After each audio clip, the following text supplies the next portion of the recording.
বাঙালিদের মাছে ভাতে বাঙালি বলা হয়, এটা আমি জানতাম আগে থেকে, কিন্তু অনেকজন আবার মাছ খায় না, আর অনেকজন চাও খায় না, কিন্তু আমি ভাই চা মাছ দুটোই খাই। ভিডিওতে এতক্ষণ তোমরা যে প্রাণীটিকে দেখছিলে, তোমরা হয়তো কেউ জানো না, কিছুদিন আগেই গিনিস ওয়ার্ল্ড রেকর্ড বুকে এর নাম লেখা হয়েছে। এই স্পেশাল প্রাণীটির স্পেশাল ট্যালেন্ট হলো এই যে 12 মাস 365 দিন 24 ঘন্টায় এই প্রাণীটির মুখের কোনো পরিবর্তন ঘটে না।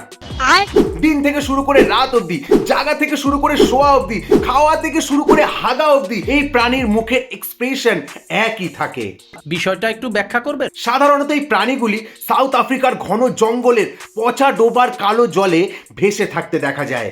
আচ্ছা, কিন্তু আমাদের সোনার বাংলার প্রচুর সৌভাগ্য যে সেই কালো জলের একটা ভালো স্যাম্পেল 7 সমুদ্র 13 নদী পার করে আমাদের বাংলায় ভেসে এসেছে।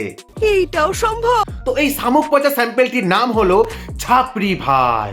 বিশ্বাস করো, এই বিচিত্র প্রাণীটির মুখ আমায় এতটা আকৃষ্ট করেছে যে আমি এর প্রায় 40টা ভিডিও দেখে ফেলেছি, শুধুমাত্র একটাই আশায় যে যদি কোনো ভিডিওতে আমি এর মুখের কোনো পরিবর্তন দেখতে পাই। কিন্তু না, টোটাল লস। আমার সব চেষ্টা জাস্ট ব্যর্থ। কিন্তু এটা আমি গ্যারান্টি দিয়ে বলতে পারি যে এই মুখের জন্য ভাই একদিন নোবেল পাবে।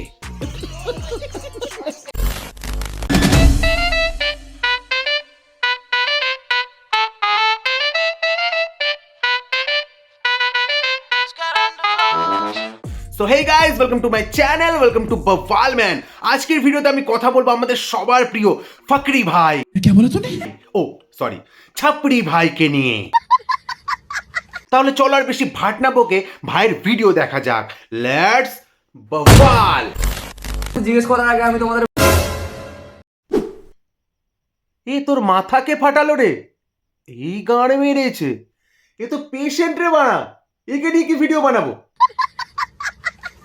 এ ফাকরি, কে কে লিয়েছে ভাই? এখন তোমরা কমেন্টের মধ্যে জিজ্ঞেস করার আগে আমি তোমাদের বলে দিচ্ছি যে আমার মাথায় এটা কি হয়েছে। অ্যাকচুয়ালি আমি এই কদিন একটু ট্রেনে যাতায়াত করছিলাম। আমি আমার সিটের মধ্যে নর্মাল ভাবে ধ্যান করার মতো চুপচাপ এরম করে বসেছিলাম, কিন্তু এরই মধ্যে হঠাৎ করে দেখি কে একজন নাচতে নাচতে মাথার মধ্যে একটা ঘুষি মেরে দিল। আচ্ছা, তুই কখনো ভেবে দেখেছিস যে ট্রেনের মধ্যে এত লোক থাকতে ঘুষিটা তোর মুখেই মারলো কেন? কারণ তোর মুখটাই অমন, দেখলেই কেলাতে ইচ্ছে করে। ও তো খুব ভালো মানুষ যে মাত্র একটা ঘুষি মেরেছে। তোর ওই মুখটা নিয়ে তুই যদি কোনো দেশের বর্ডারে গিয়ে দাঁড়াস না, সিরিয়াসলি বলছি ভাই, সেকেন্ডের মধ্যে যুদ্ধ লেগে যাবে। তো গাইস, আজকে আমি তোমাদের জন্য এমন একটা অ্যাপ এনেছি। দেখ, ভিডিও স্টার্ট হতে পারলো না, ওর অ্যাড প্রমোশন চালু। ভাই, মানুষগুলোর কথা একবার ভেবে দেখ, তোকে ভালোবাসে বলে চ্যানেল সাবস্ক্রাইব করেছে, নোটিফিকেশন পাওয়া মাত্র দৌড়ে চলে আসে তোর এই মুখের ভিডিও দেখতে, আর তুই সমস্ত কিছু ছেড়ে আগেই অ্যাড প্রমোশনে লেগে পড়েছিস। বাহ, দারুণ ব্যাপার। আমার শুধু এটা বলো, তোমার সামনে যদি এরকম করে কেউ নাচতো তাহলে তুমি দেখতে না? অবশ্যই দেখতাম। এই সব দেখার জন্যই তো বেঁচে আছি আমরা। 5G ফোন কিনেছি যাতে আনলিমিটেড ডেটা দিয়ে সারাদিন শুধু এই সবই দেখতে পারি।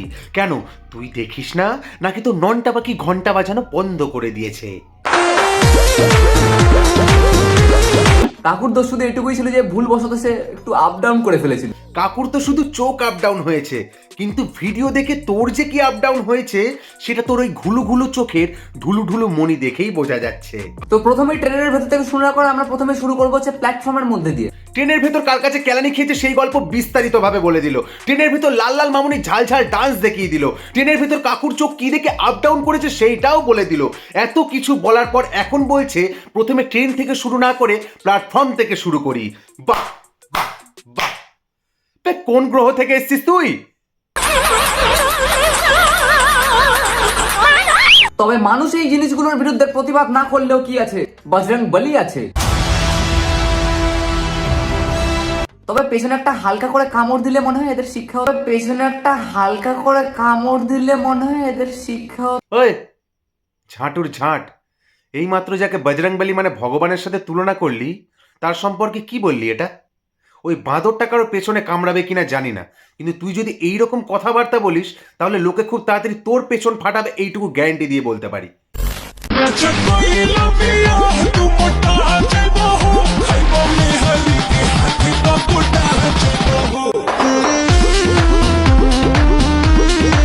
এই যে পাশে কাকুটা বসে একভাবে মনোযোগ দিয়ে তাকিয়ে আছে, ওরে টেরা চোখের ভেড়া, ওই কাকু কি দেখছে ওইটা বাদ দে, ওই কাকুর পাশের কাকু কি করছে সেটা কি একবারও দেখেছিস?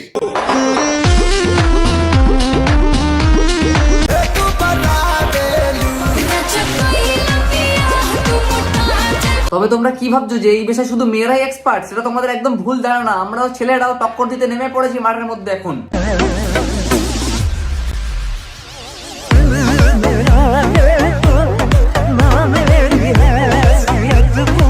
গ্র্যাজুয়েশনের পর থেকে এমনিতেও হাত খালি পকেটে পড়েছে টান। ভাবছি এবার থেকে ট্রেনে আমি নাচ করব। তুমি কি গাইবে গান? গ্র্যাজুয়েশন দিয়ে তুই ছিঁড়ে ফেলেছিস ঝান্ড, গ্র্যাজুয়েশন দিয়ে তুই ছিঁড়ে ফেলেছিস ঝান্ড, এমন ডান্স করলে লোকে মেরে দেবে তোর গান।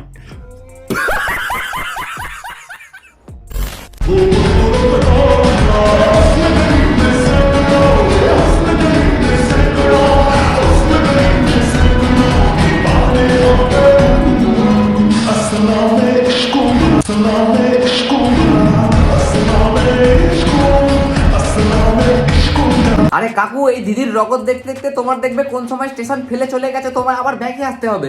হ্যাঁ কাকু, এই ভাইপোর কথা একটু মেনে চলো, ওর অনেক এক্সপিরিয়েন্স আছে এই ফেলাফেলির ব্যাপারে, না হলে তুমি তো স্টেশন ফেলে চলে যাবে। ওর উপরে অলরেডি অনেকে অনেক কিছু ফেলে চলে গেছে।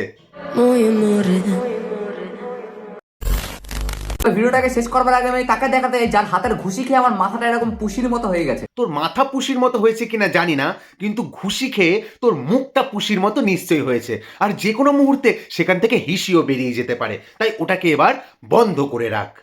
ভিডিওটা যদি ভালো লাগে ওই, ওটাকে বন্ধ রাখতে বললাম তো, চল ফট। সো পাবলিক, ভিডিওটা যদি তোমাদের ভালো লেগে থাকে তাহলে লাইক করো, জানি ভালো লাগেনি তাহলে এক কাজ করো, আমার রাগটা ওই সাবস্ক্রাইবের বোতামটার উপর মিটিয়ে নাও, ওটাকে টিপে টিপে টিপে গলিয়ে দাও। তো আজকের জন্য এতটাই, দেখা হবে আবার পরের ভিডিওতে। আস্তালা ভিস্তা।